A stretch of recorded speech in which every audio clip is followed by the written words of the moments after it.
The scholars group YouTube channel में आपका बहुत बहुत स्वागत है। मेजर ऑफ सेंट्रल टेंडेंसी के लेक्चर सीरीज में ये लेक्चर नंबर 15 है, जिसमें हार्मोनिक मीन के प्रॉपर्टीज के ऊपर आज का ये वीडियो है। इसके कॉन्सेप्ट को मैं यहाँ पर समझाऊंगा और इसके प्रूफ पर भी हम डिस्कशन करेंगे। इसके पहले के लेक्चर वीडियोज में आपने अरिथमेटिक मीन और ज्योमेट्रिक मीन और साथ साथ हार्मोनिक मीन के भी डेफिनेशन को पढ़ा हुआ है और उस पर मैंने ऑलरेडी वीडियो प्रिपेयर किया हुआ है और अपलोड भी किया हुआ है। तो मैं उम्मीद करता हूं कि आपने वो सारे कंटेंट देख लिया होगा और अपने कॉपी पर उन सभी मटेरियल्स को नोट कर लिया होगा। ये वीडियो कहीं ना कहीं से प्रीवियस जो भी मैंने लेक्चर्स प्रिपेयर किए हैं और अपलोड किया हुआ है उसी के ऊपर बेस्ड है, जिसमें हार्मोनिक मीन का जो इम्पोर्टेंट प्रॉपर्टी है वो कुछ ये होता है कि अरिथमेटिक मीन और ज्योमेट्रिक मीन और हार्मोनिक मीन इन तीनों में कुछ इस टाइप का इनइक्वालिटी में रिलेशन होता है। Simply we can say that if A, G and H, these are the arithmetic mean, geometric mean and harmonic mean respectively of a series, then A greater than or equal to G is greater than or equal to H। ये एक most important property है harmonic mean का। इसे आप arithmetic mean या geometric mean के perspective में भी कंसिडर कर सकते हैं। अगर आप अरिथमेटिक मीन के रिस्पेक्ट में इसको कंसिडर करेंगे तो आपको ये पहले से मालूम होना चाहिए कि ज्योमेट्रिक मीन और हार्मोनिक मीन क्या होता है। ज्योमेट्रिक मीन के रिस्पेक्ट में अगर आप इसको कंसीडर करते हैं तो आपको पहले से मालूम होना चाहिए कि अरिथमेटिक मीन और हार्मोनिक मीन क्या होता है। और हार्मोनिक मीन चूंकि इस सीरीज में third measure of central tendency होता है, इस वजह से इसको हार्मोनिक मीन का प्रॉपर्टी कहा गया है, जो कि इन दोनों से या तो इक्वल या छोटा होता है। तो ये इक्वल तभी होगा जब ये डिस्ट्रीब्यूशन सिमेट्रिक टाइप का हो। तो हम अभी सिमेट्रिक या एसिमेट्रिक टाइप के डिस्ट्रीब्यूशन के बारे में डिस्कशन नहीं कर रहे हैं।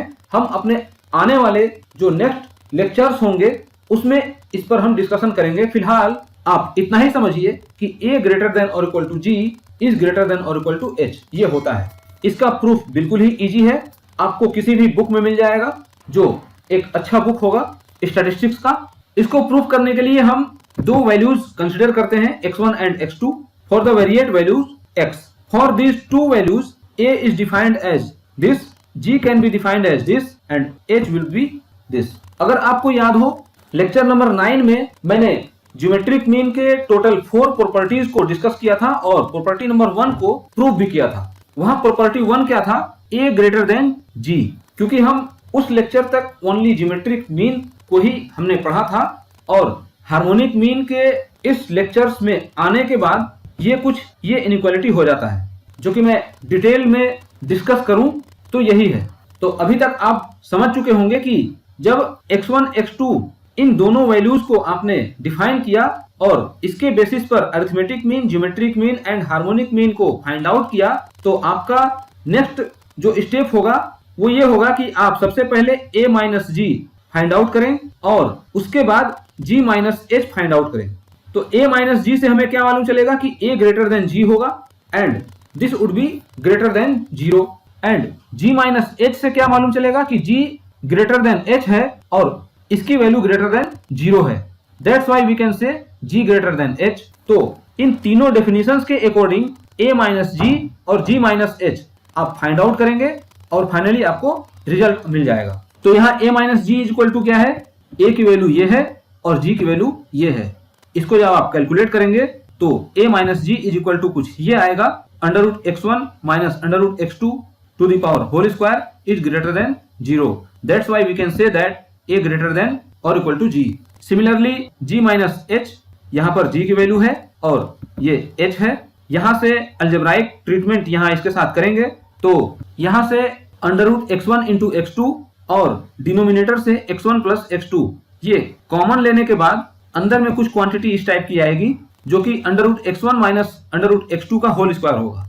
और ये होल स्क्वायर का टर्म हमेशा पॉजिटिव होता है। ये अंडर रूट की जो क्वांटिटी है वो हमेशा पॉजिटिव होता है और ये x1 प्लस x2 पॉजिटिव ही वैल्यू देगा। That's why we can say that G minus H is greater than और equal to 0 and this shows G greater than H and it is equation number 2।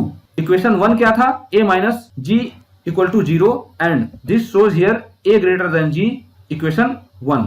तो finally equation 1 और 2 को combine जब करेंगे तो हमें क्या मिलेगा? Required result, this one. तो हार्मोनिक मीन का एक ये प्रॉपर्टी है जो मोस्ट इंपॉर्टेंट प्रॉपर्टी है। इसके प्रूफ को भी मैंने यहाँ पर डिस्कशन किया। मुझे उम्मीद है कि आपको ये प्रूफ समझ में आ गया होगा और प्रॉपर्टी भी आपको याद हो गई होगी। साथ ही साथ मैं ये भी एक्सपेक्ट करता हूँ कि आपने ये मटेरियल्स को कॉपी पर नोट कर लिया होगा। तो इसी तरह के स्टैंडर्ड लेवल के वीडियो मटेरियल को प्राप्त करने के लिए द स्कॉलर्स ग्रुप के साथ हमेशा बने रहें। साथ ही साथ चैनल पर नए हैं तो चैनल को सब्सक्राइब कर लें, लाइक और शेयर करते रहें, कमेंट करके अपना फीडबैक जरूर दें। Thanks for watching.